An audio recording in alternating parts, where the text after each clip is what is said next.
Hey guys, how's it going? It's Jacob from the Latest Tech, and we're just going to get right into it. Today, Apple had their iPad event, their latest iPad event, and pretty much everything that was rumored for this event came true, minus the name, but we'll talk about that in a little bit.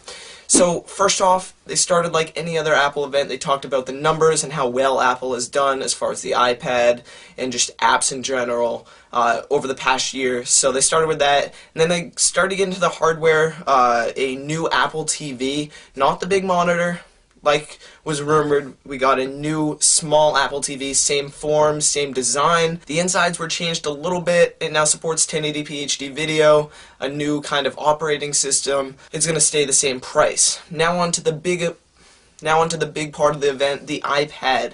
Now, the first thing pretty much Apple said about this was the name, and it's going to be called the new iPad. Very lame name. We either thought it was going to be called the iPad 3 or the iPad HD, and now the event has just ended and it's going to be called the new iPad.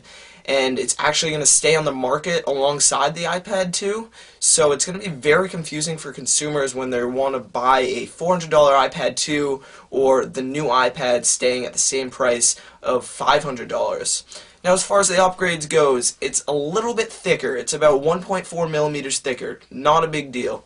So the form and design pretty much stayed the same. Now moving on to the screen size, same 9.7-inch screen except for the resolution. It is the Retina display. We got a Retina display with the new iPad. It's what the rumored resolution would be, which is 2048 by 1536, which is exactly 4 times the pixels on the iPad and the iPad 2. Moving on to the cameras on the back, we saw the upgrade we were expecting. We either said it was going to be a 5 megapixel or an 8 megapixel upgrade.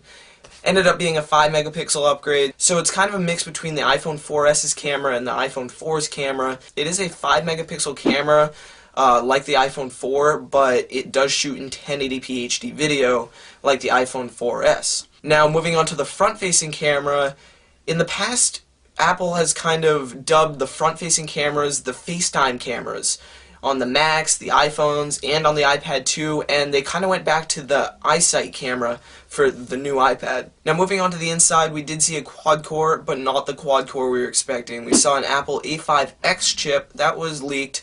So the A5X, it supports quad-core graphics, but not quad-core CPUs, so I'm pretty sure I'd have to double-check on this, but the CPU is staying dual-core. I'm not sure really how that works, but definitely check it out on a different website. So one of the big rumors that we had coming into this event was the ability for the iPad, the new iPad, to have 4G LTE capabilities, and that is true. They had a list of all the carriers that it's going to be supported on, but just in general, it's a 4G LTE tablet, first one from Apple. Now, pre-orders started today for both the Apple TV and the new iPad, and for the new iPad, it will be released on March 16th, which is next Friday. I want to thank you guys for watching. Stay tuned for reviews of the new iPad and unboxing of the new iPad coming next week, the end of next week. I want to thank you guys for watching, and I'll catch you next time.